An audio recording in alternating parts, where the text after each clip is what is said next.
We'll start with crew patch again and a view from orbit. The crew patch is still flying on orbit, firmly affixed to the bulkhead of Mir in the core module. Meanwhile, before dawn, the vehicle was prepped on the pad. We actually woke up before midnight. Launch morning for us was actually launch afternoon, as we were already operating on Moscow time. We'd had a significant sleep shift. Here, getting into the suits after the morning or afternoon for us weather brief, we had a chance to take a look at what the TAL weather was, what the forecast for the Cape was. Chris had already been through his suit pressure checks. He was obviously ready to go. Jerry's always ready, and we had just got back from weather briefs and checks. Bill also had already completed all that work, and we had a little bit of a chance to relax in the chairs there before it was time to come out. Well, here we are coming out of the ONC, and one of the most pleasant surprises, in addition to some of the media that was there to take our picture, was to see some of the same faces I see here today enjoying this briefing. They were there to greet us and to give us a bon voyage on our way. So thanks for our training team and the rest of the people who traveled down there to say goodbye. We saw a beautiful sunrise over the Atlantic Ocean, and then we got to go from launch from LCC. Kim waved goodbye at 2 minutes prior to launch, and at 6 seconds prior, the main engines cranked up, and exactly on time, the solid rocket boosters ignited, and the hold-down bolts let go, and we were on our way. And there's absolutely no doubt at this point in your mind that you know you're going somewhere. The first stage ride is buckboard rough. It's a lot of vibration, a lot of noise. It's an impressive thing to be a part of. We punched through a low cloud deck right there and came out the other side, and the people who had assembled for our launch got one last view of us as we headed out over the Atlantic Ocean. Second stage ride is incredibly smooth, just as rough as first stage is. Second stage is just incredibly smooth and quiet. Once we got on orbit and opened up the payload bay doors, here's an example of some of the beautiful views that we got. These are the snow-covered Pyrenees Mountains, France to the north, Spain to the south, the islands of Mallorca and Menorca right here. And this is actually a better view than I often got from space because I'm not having to compete with the other 4 guys for a window room right here. One of the first orders of business was to assemble the docking module in the bay. And that involved using the Canadarm, and I had the honor of being the first Canadian to ever operate the Canadarm up in space. So it was a real thrill for me to use this big piece of equipment to install this large 5-ton Russian docking module onto the top of the orbiter docking station here in preparation for attaching it to Mir. I used a bunch of different visual cues. Space Vision System was one of them, which looked at the dots here, compared them to the dots up here, and gave me relative position inside the cockpit. I also had this view here, which is a centerline camera. You can see there's an actual reflection in this mirror of the camera itself. And by the camera looking at its own reflection, I could align things very carefully. But we got it carefully in position within about fractions of an inch and fractions of a degree, and then Ken fired the thrusters and slammed the 2 mechanisms home, and it worked exactly like all of the people at JSC had told us, and the mechanism just worked perfectly to lock them together. After we had successfully installed the docking module, now it came time for our next big task, was to take the docking module to its home in space, and we could see Mir from a long way out. The initial burns were done up on the forward flight deck, and then Ken moved back to the aft flight deck so we could continue with our operations. Here you can see I'm working with the rendezvous computers. Chris was taking shots out the overhead window with the laser. Here he is taking the handheld laser marks. We also had 2 laser systems in the payload bay, and it was great. It was a beautiful sight. As we got closer to Mir, I think the activity on the flight deck increased. Chris began to really operate the cameras. Bill shifted over to lasers as the TCS dropped offline. Jim was busy keeping track of the timing and the timeline and the orbiter, and Jerry shot a lot of these pictures as well as operated the IMAX camera. I think this is where you see that all the training and teamwork really come into play, because everybody was doing all the things we've been trained to do. We were working very closely, and we were able to bring these 2 pieces of Russian hardware together on orbit 215 miles up, exactly where the Russians wanted them. And as you'll see from the outside view, the whole operation proceeded very gradually. There in the lower right, you can see the view if you were sitting out on the left wingtip as these 2 parts come together. You might have noticed that we had a little trouble with that target. Some of the paint had peeled back, and that will be replaced in future. Here, just about this point, the orbiter jets fired and accelerated the two pieces of hardware together. The latch is captured, and we were docked to Mir. At this point, all the activity on the inside shifted to operating the APDS and drawing the two vehicles together. Well, this is our first chance to relax just a little bit and give us a chance to really get a great view of the Mir space station, as we're also going through a series of pressure checks which would allow us to open up the hatches in between. We also had a chance to capture on film one of the solar rays right out the overhead window as it was rotating to track the sun as we kept our merry go-around around the world. Here's Ken opening up the hatch that goes from the docking module into the crystal module of Mir. And as he opened up the hatch, the Mir crew was very excited to come in and see everybody. They'd been on orbit for about 2.5 months at this point. This is the commander, Yuri. And here's Thomas, the German ESA cosmonaut. And Sergei Avdiev, the board engineer, will be coming through in just a second here. After this was completed, we went back into the Mir and conducted a series of video cons down to the ground, and then we went right back to work. What we're going to show you here is a transfer of the protein crystal growth experiment from the shuttle over to the Mir space station, and then we returned a similar experiment that had been placed there by STS-71 and returned it back to the orbiter.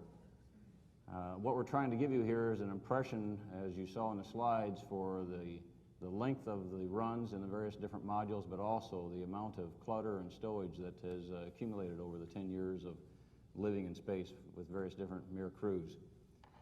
As Chris indicated earlier, we did transfer over 2,000 pounds of hardware and supplies to the Mir station. And in addition, we returned something in excess of 800 pounds of equipment and experimental results that scientists will be looking at for some time to come. This is going right through the base block of the Mir and into the Cavant 1 module. And you're seeing Yuri and Sergei remove the old PCG experiment, and I'm handing them a new one. In addition to the science we had on board, we also realized that we were these people's only visitors in a 6-month stay on orbit. And we tried to bring them things that would improve the quality of their life, which here included ice cream sandwiches. And I have never seen 3 grown men eat ice cream as happily as those 3 guys did. See, eating up an ice cream sandwich, and then Yuri floats the last of his little mini Dove bar into his mouth there. And they were very happy that we had thought of this and brought them those experiments. My lips were moving. They brought them that. But the gift that I think really meant the most was to bring Thomas this guitar. They have this old guitar that actually went up in Salyut 7. It's one of the oldest items in space. It's been up there for 15 years. We brought him a new classical practice guitar and had this opportunity to play together and sing in the Mir core, which was just very memorable for both of us. Well, we did actually do quite a bit of work while we were up there. You could see the arm in position to gather data from Mir jet firings, part of a series of experiments in which we were trying to get data that will help us understand how the shuttle will interact with the International Space Station. It was really quite a thrill to be maneuvering the arm in proximity to the solar arrays, and as it turned out, it was quite a thrill for Yuri to see that as well. Here you can see things are starting to get ready to take a little bit sadder note. These are folks that we became close friends with on orbit, on the ground, and became just lifelong friends with on orbit. And unfortunately, at some point, it was time to say goodbye.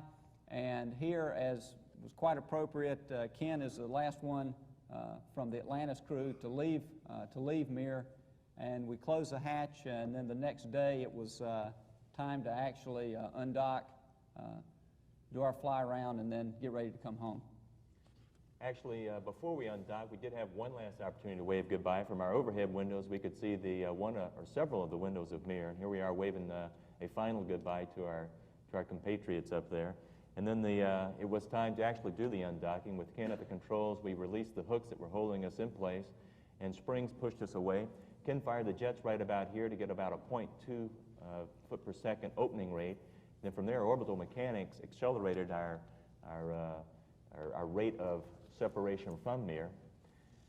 There's a good picture of the thing that we got the privilege to add to Mir, the docking module. we had these pictures taken by the Mir crew as we continued to move away. We moved out to a range of about 500, 525 feet from Mir. As we moved to that distance, Mir rotated back to its solar inertial attitude that would put its solar panels in the most advantageous orientation to the sun. Kim was generous enough to relinquish the controls for a period of time during the fly-around to let me get the opportunity to experience for the first time what it's like to fly the shuttle in space, and I really appreciated that. We flew 2 loops around Mir, 2 complete loops around Mir, and then Kim from the forward compartment actually did the separation burn that finally separated us away from Mir. Well, the commander never let us forget that he was, in fact, a Marine colonel. And he was always up at the crack of dawn, in fact, before many times. And here he is shaving, and he's already racked the rest of the crew out of their bunks and getting us ready to start on another busy day of activities on orbit.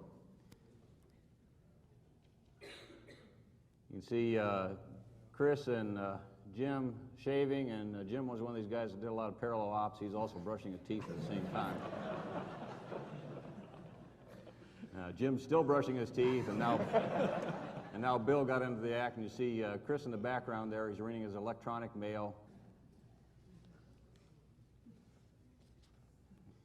Well, Ken, as I said, was always anxious to make sure that his troops stayed in good shape. It's kind of like a Marine drill sergeant, and here's Chris getting in some morning exercise. And I was more into doing laps, so here I am getting some laps in on the middeck before the busy day's activities start.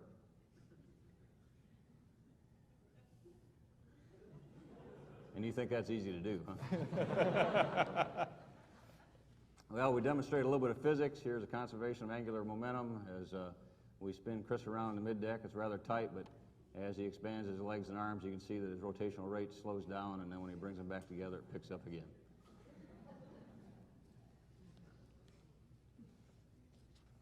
Chris had told you during the slides that seeing sunrises and sunsets is one of our favorite things on orbit, and this video gives you a good feeling for how rapidly a sunset, in this case, occurs. And we'll cut away to, I think, which is a very nice sequence here of you seeing from the elbow camera the sunset as it occurs on the orbiter. And you see that we have the lights on in the orbiter and continue to work through the dark periods of the orbit.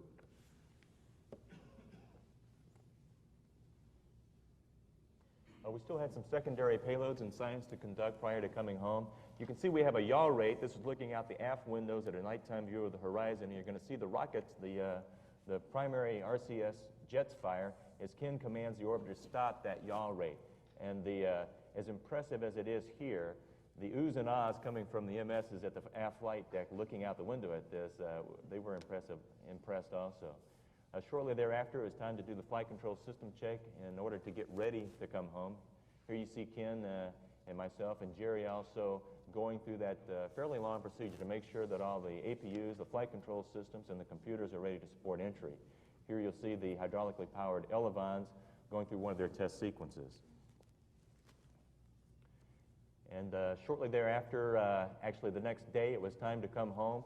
As the orbiter re-enters the Earth's atmosphere, we experience temperatures on the outside of up to about 2,800 degrees, and that ionizes the atmosphere and leaves a contrail behind us that any jet would be proud to lay down. Here's a picture of that contrail going back behind us, and I think you could really see it for about 1,000 miles behind us. You can see the glow behind Ken, and here's Jerry demonstrating that, yes, we are starting to re-enter the Earth's gravitational field. Out my window was the most spectacular view. We had to pull our flight track about 600 miles south, so we were banked to the right, and that gave me the prime window real estate. And this is from about 235,000 feet, about 50 miles in altitude, going over the Canadian Cascades and Rockies, and that gives you a real feel for just the sensation of speed that you get at this point in the entry. Well, Jim was doing a lot more than giving us a travel log across that high-altitude scorching path down across the northern United States. But here, the whole crew on the flight deck, and I know the training team often wondered what we were doing up there in the motion base, and this is how it looked. We were busy monitoring the displays, watching the orbiter, keeping track of all of the systems as we headed down, getting set up for the intercept of the hack. Here, out the right-hand window, you can see some familiar territory, the vehicle assembly building, as we lined up for the final approach onto runway 33. It was cloudy that day. In fact, we logged an instrument approach on this one. We penetrated an overcast. And here, as we come down about 2,000 feet, the pre-flare was initiated, and here the landing gear Jim lowered at 300 feet as we lined up on 3-3. It was a good day for flying and soaring, as you could see from that little clip of the Eagle. Slight crosswind, but we had overall good conditions. The lighting was just about perfect. We touched down and then rolled out on 3-3. Here we're using aerodynamic braking and then the drag chute, which has been a recent addition, but a real brake saver, as we used very little braking coming down the runway and decelerating on the center line. This particular view on the next shot gives you a little bit of an idea how nice it was to bring Atlantis back home. You can see as we rolled out, bringing it to a stop towards the end of the runway, that the launch pad behind us was sort of indicative of all of the phases of shuttle operations.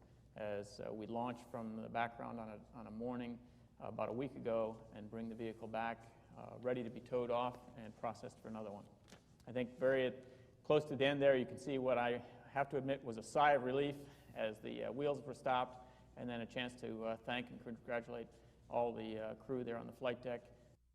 Here we are at the start of the mission, and special thanks for the last-minute fix to the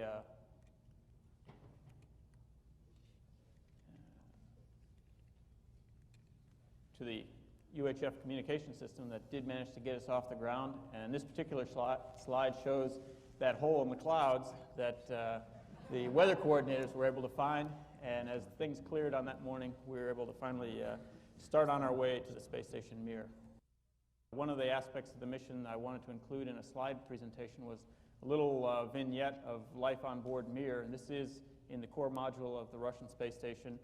And Chris and Bill, who proved to be very enthusiastic with all aspects of the mission, particularly enjoyed the amateur radio payload, as we all did. And here they took a few moments to try out the Russians' radio. And I think that part of the international aspect of the mission was highlighted when the Mir Atlantis complex was flying over Canada, and a Canadian was on a Russian radio talking to folks at home. And Bill and Chris took turns on that radio. I think it was a little difficult to decide who was going to get to talk next, but we all were very enthusiastic during that whole period. But this, I thought, showed a lot of what was this joint venture was all about. One other aspect of the mission that is worth mentioning is also characterized by this particular photo. We had another one that was difficult to get all of us in the photo since the photography was difficult. But what you see here are representatives of Russia, Germany, or the European Space Agency, the NASA, and the Canadian Space Agency, all participants in a combined space flight. Behind us is the United Nations flag. With it is the US, Russian, ESA, and Canadian flags, somewhat obscured. And we're holding the copies of the United Nations Space Treaty, and also of great interest to astronauts and cosmonauts is the part of that treaty that deals with the aid and help to space travelers in the event of any landings in unforeseen locations. So we flew the UN flag and those scrolls to commemorate the 50th anniversary of the United Nations. The Secretary General of the UN, Mr. Boutros Ghali, called at that time and spoke to us. In fact, the flag was launched aboard Soyuz, was flown aboard the Mir Atlantis complex, and returned to Earth on Atlantis. And we're all looking forward to seeing our Mir crewmates again in April when we return to the United Nations headquarters to return these articles to their rightful home. The picture here is a crew photo, and it's a rather unique one, I think, in that it was taken with the help of our Mir crewmates. And in the overhead windows there, you can see 5 smiling faces, and that was all of us taking a look at our home and with a snapshot from the Russian space station. And this was the kind of spirit that was present all the time in Atlantis. We were all, during the rendezvous, during the undocking, everybody wanted to be up in those windows. But we were all very excited to be there, and I think awed by the size of the Mir space station and all that this mission represented.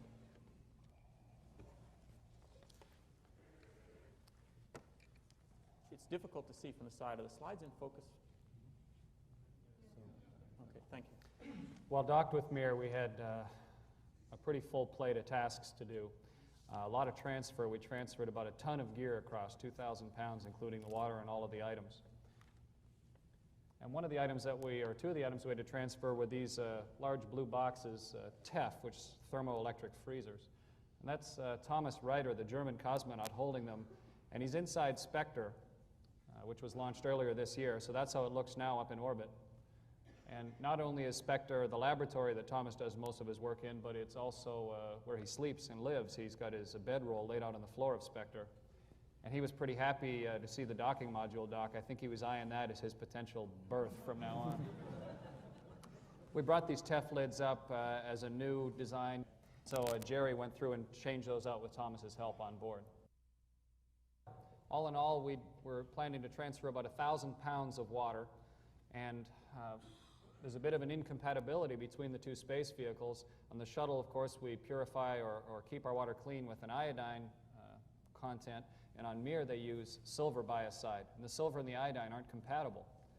So we needed to remove the iodine from our water and then inject silver biocide into it so that they could store it and use it on board Mir. I'm here in the mid-deck, and I did 8 out of the 10 bags that we did, so I was largely the main Gunga Din on board, creating and transporting the water. You can see in my left hand is the hose that comes from the galley that's pumping our iodinated water, and then it goes through that long silver deiodinating filter. And then if you look carefully right in the middle of the bag, there's actually a syringe where I could inject the silver biocide. But apart from all the transfer, this was a real opportunity for the Mir crew, who had been there since early September, about 2.5 months, to come over to a new place. They've been inside the same walls for 2.5 months, and they took every opportunity they could to come over into the shuttle, not only to see another spaceship or to see Earth from a new vantage point, but they could look out the windows and see their own home in a really unique point of view. And they spent a lot of time here on the aft flight deck of the shuttle looking out at the new docking module and looking up at their home in space.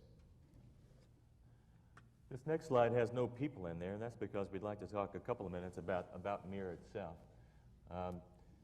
This is a representative sample of one of the modules. You can see that at any given point the walls are kind of close to you, but the length and the total volume of Mir is quite impressive. When we first got on board Mir, we found that there were no odors to speak of. The air smelled fine, telling us that their air revitalization system was working just great. You'll notice that there's no particulate matter floating around. That means their filter system is working just fine. The temperatures we found comfortable, and the noise level, Chris did a lot of tests of the noise level on board Mir and found that their noise level was roughly compatible with what we had to deal with on the shuttle. The one thing that all of us recognized right away, and especially the people here from crew equipment and stowage, is to all of us, it looks like somebody just threw a hand grenade in here. But that represents the different philosophies that the Russians use as opposed to the Americans, and it has to do with our short duration missions versus their very long duration missions. Their stowage plan consists of their people being up there for months at a time, and they know exactly where everything is.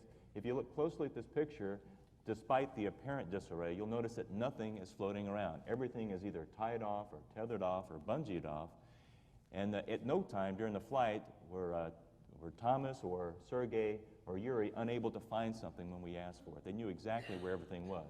So there really is a plan and a rhyme and a reason here, even though, and it's going to be a difficult challenge for us to merge our two different philosophies, and this is just one example of that difficulty. This is a very special picture for all of us, and we wanted to end the onboard section of our slides on Mir with this slide. This is a picture of Sergei just a couple of hours prior to the final hatch closing, when we would have to go to our vehicle and close the hatch, and we would undock the very next morning. He's writing a letter to his wife, and he's doing it in his little enclave. This is an area that he claimed as his own, and the other Mir cosmonauts respected that claim. He's got some pictures of his family and some religious icons that were important to him on the walls there. He's got his window, and he sleeps in this particular area also in the evenings.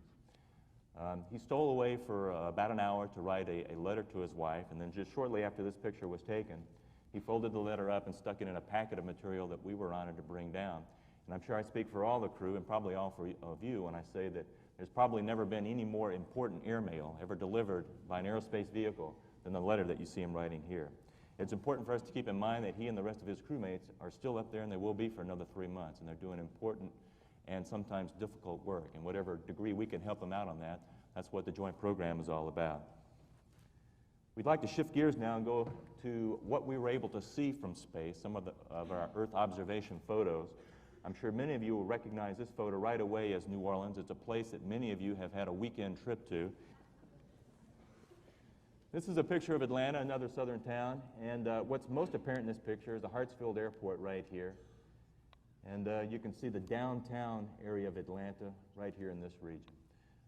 I-20, the same highway that goes across much of the South, you can see goes right through the center of town and takes a little jink here and then continues on eastbound.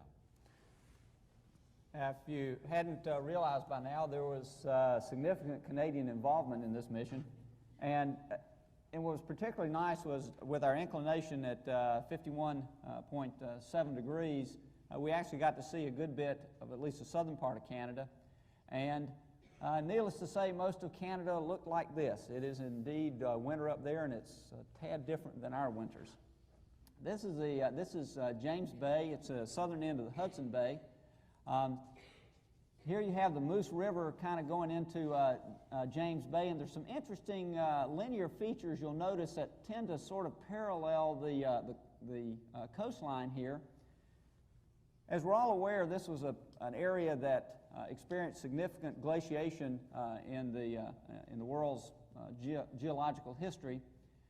And as the glaciers receded and the land essentially became lighter, there was a lot of uplifting of the land. And so, in fact, the shores of James Bay have receded over the years, or more accurately, we can say the old shores have risen, resulting in new shores. There's a little town here called Moose Factory, and that was one of the original sites of the Hudson Bay Trading Post in the 18th century. Once again, an organization that figures prominently in the history of North America and the settlement of this continent. And then just a little bit, actually just across the river is Moosonee, and then we have Hannah Bay down here and Rupert Bay. Here's Charlton Island. Once again, our meteorologists are real interested in this because we can see a lot of processes occurring around Charlton Island, ice forming out here. Then you can also see evidence of this dry southerly wind coming up over the water and starting to pick up moisture as evidenced by these clouds. Now, I always like to ask kindergartners, is this picture upside down or right side up? And of course it depends on your point of view, and in space there is no right side up or upside down. But here's a very distinctive feature that I know Ken is particularly fond of. And so right here, if we go right off, we can see Boston, and as we go back past Cape Cod, see Long Island down here, New York City. My apologies to Mr. Abbey. West Point is located right behind the module here, and we sure enjoyed the game this weekend. And as he mentioned up on the stage, wait till next year, and I'm sure his alma mater is going to be ready to return the favor. We go on down, we get further down Delaware Bay and then the Chesapeake Bay, and we had some just really fantastic panoramic views looking down North America. We finally can see just a little bit of the Outer Banks here, Cape Hatteras, and in some of our pictures we could actually see all the way from New England down to the tip of Florida and Lake Okeechobee.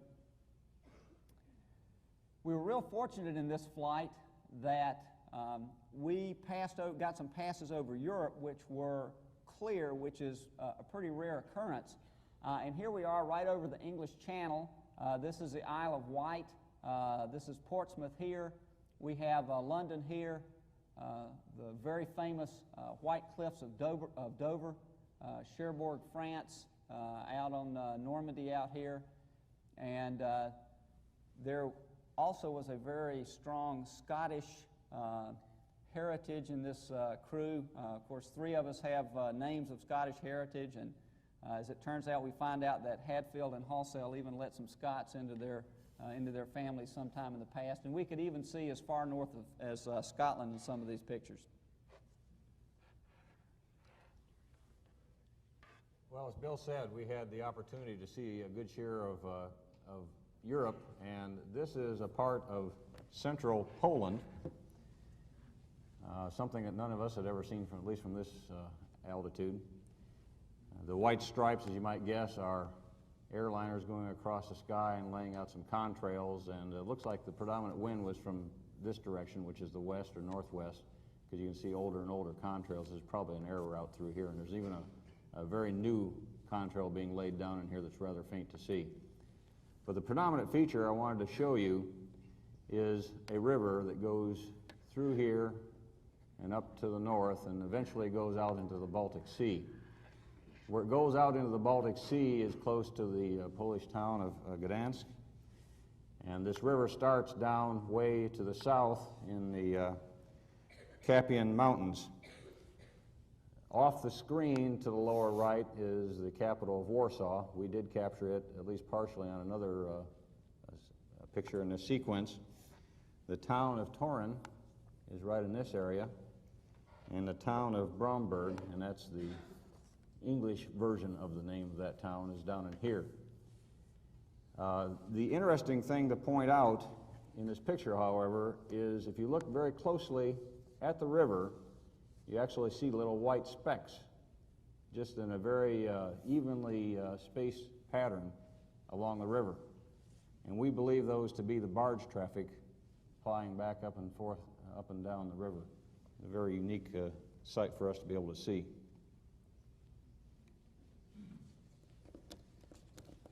Well, a little bit further off to the east now, we're into Turkey. And this is the mountainous lake, Lake Van. And right next to it is Numrat Lake. They gave me all these great names to try to pronounce. This lake is actually in the cone of a volcano, and there's a whole series of volcanoes that go up to the east to Mount Ararat, which is off of this view, and slice back down across to the southwest. These volcanoes are caused by the Saudi Arabian continental plate slamming up into the Europe continent. There is a town in the scene, believe it or not. It's right down here in this little bay. It's called Tatvan.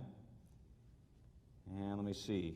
I guess the other things to point out is that this region kind of separates two regions in Turkey, the Armenian region to the north and the Kurdistan region to the south.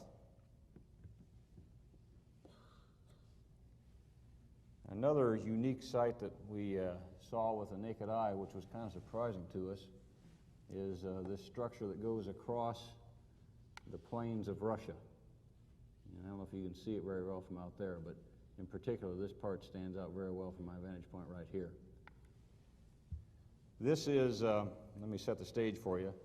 To the left over here would be the Volga River, about 60 miles away, and up in this direction would be the southern portion of the Ural Mountains. So that would be putting Kazakhstan just to the lower right region of this view, or maybe just off from it. The interesting thing that I'm pointing out here, however, is a windbreak or a shelter of some sort that has been established by the Russians, we are assuming, to cut down the soil erosion or things like that from the very strong winds that are predominant in this region.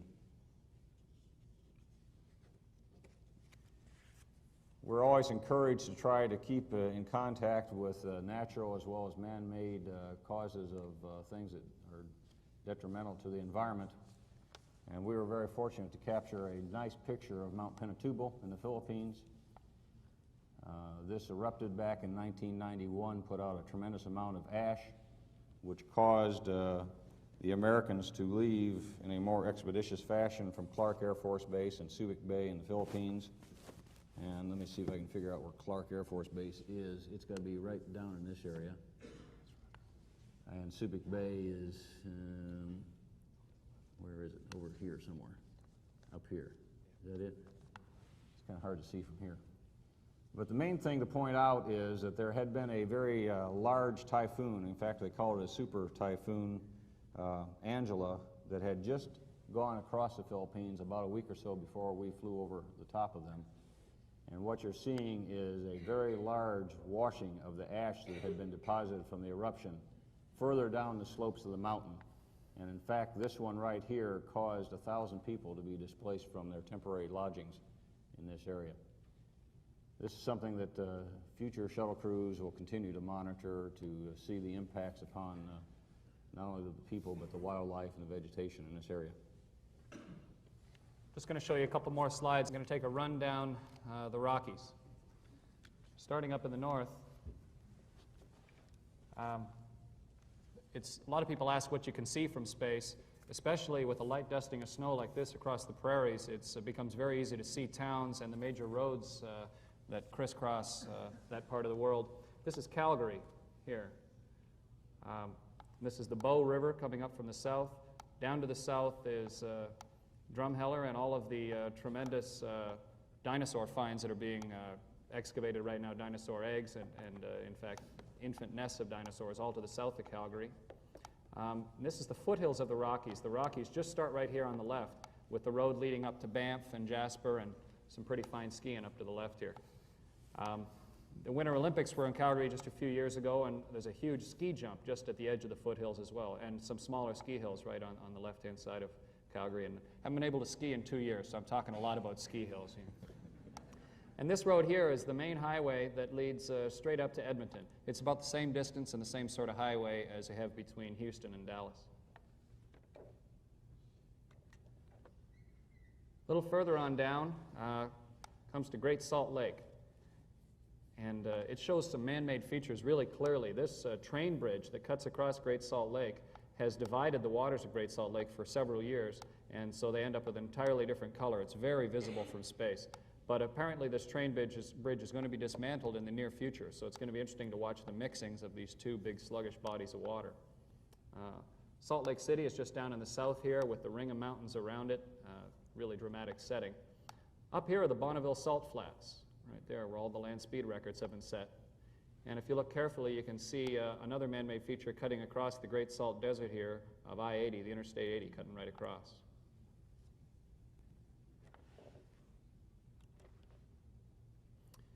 And coming a little further down, right on the border between the mountain and the plain, is Colorado. And right here is Denver. If you look, you can see the new airport just opened recently outside of Denver. To the north is Boulder, Colorado here. Again, some great skiing just over to the left here. and down to the south, Colorado Springs. And down in the lower left corner, with a little bit of snow on the top, Pikes Peak. And as a rookie on board, it was absolutely amazing to be able to see the world every 92 minutes. You know, you hear about it, but the world rolls by tremendously fast, and it was just terrific to be able to see not only North America, which I've seen most of flying airplanes around, but to see all of Africa and to see Everest a dozen times. It was just an incredible experience. And another advantage of every 90 minutes is that you get to see the sun rise or set every 90 minutes. Another thing that amazed me from space was just how thin the atmosphere is. I mean, we were only a little over 200 miles up, and the atmosphere is way, way below us. It's just the thinnest of veils around the Earth.